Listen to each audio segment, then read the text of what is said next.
Good morning, everyone, and welcome back to another video with Brooklyn. How are you all doing this wonderful Wednesday morning? So I'm going to jump right into the video, and I'm going to be talking about Jalini Day, the grad student in Illinois that was found in the river. His body was found in the river, and the police officers were saying that he committed suicide, that he took himself all the way to a strange town and just decided to just throw himself in the river and drowned himself. He was a suicide victim. He was depressed, right? So now they are claiming that he has been found with missing organs and his organs were liquefied. The mother of missing Illinois grad student Jalini Day has challenged claims that her son's body was found without its organs amid comparisons to Gabby Petito's disappearance, because it was a problem, because Gabby and Jalini went missing around the same time, but the media has spent so much time on Gabby. I'm not saying that she's not worth time, but they should give the same time to people of color as well, because that's our children and they're missing and we're grieving and we want to know what happened to them too. Even yesterday, watching the news, I was watching the news last night, and they were showing Gabby, how they said that they found out that she was strangled, and nothing about Jalini that I seen on the news that I was watching on CBS. This came across my news feed, but not on television, not on the news feed that I was watching on CBS last night, an hour-long news session. No Jalini Day. But Gabby Petito, it was a whole 10-minute segment. There's a difference. They don't care about people of color like they do other people. I'm just sorry, they just don't.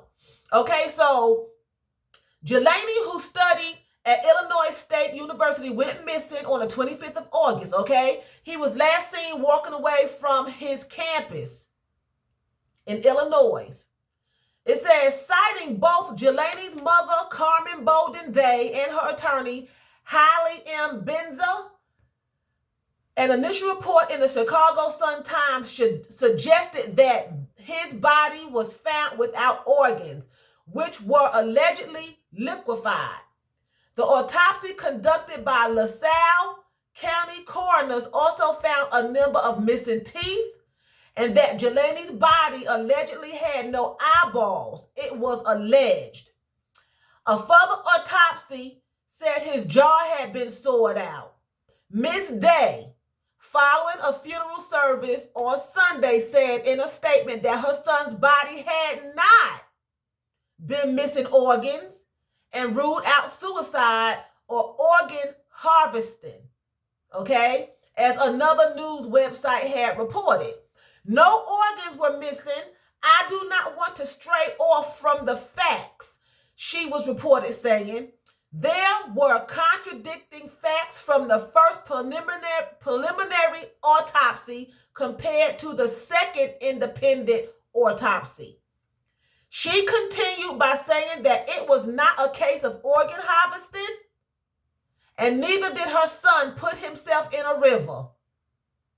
Okay? My son was murdered, and my goal and purpose are to find out what happened and hold those responsible accountable. Okay? I was thinking the same thing.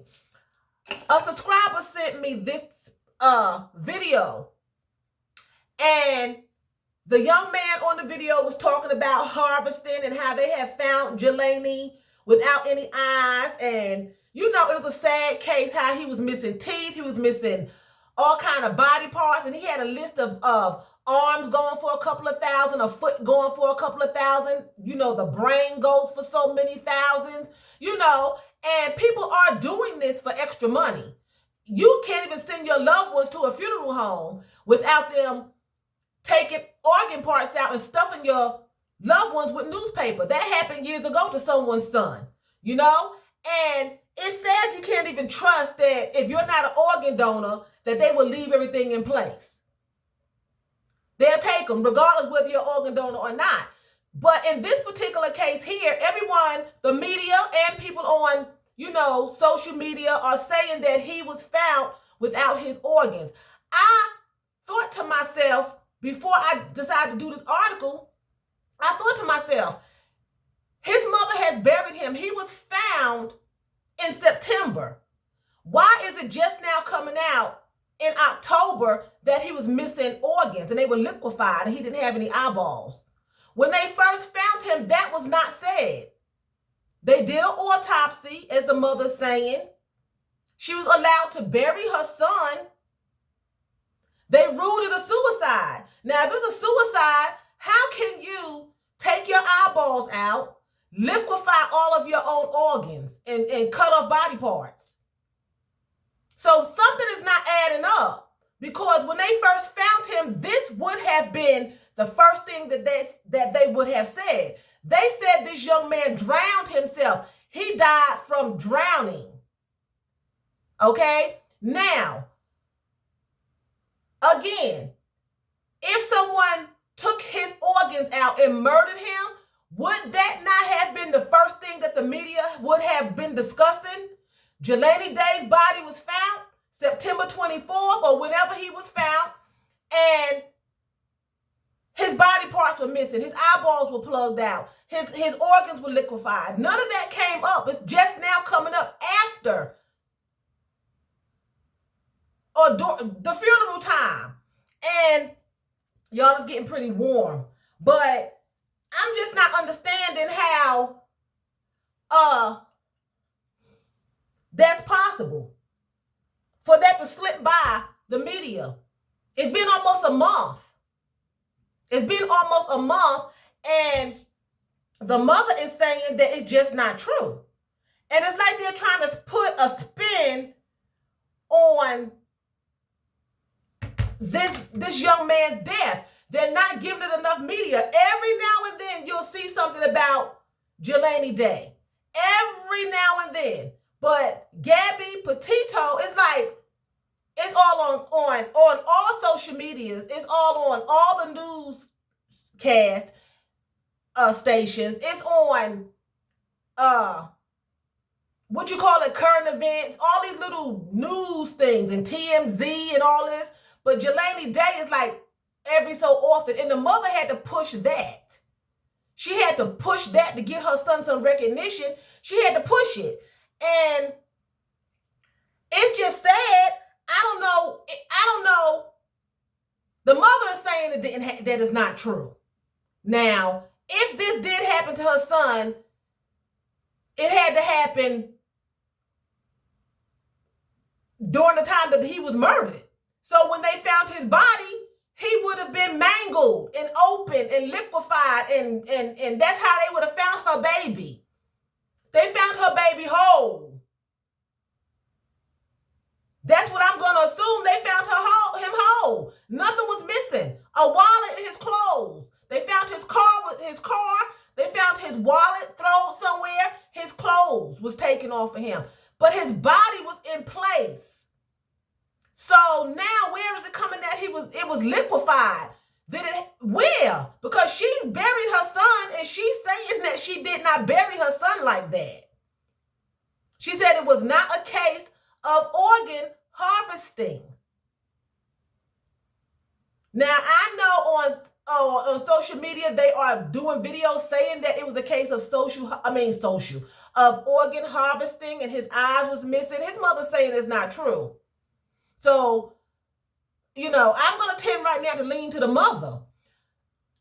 People may say, well, the mother just don't want nobody to know that happened to her son. But we all know you cannot believe anything the media is saying.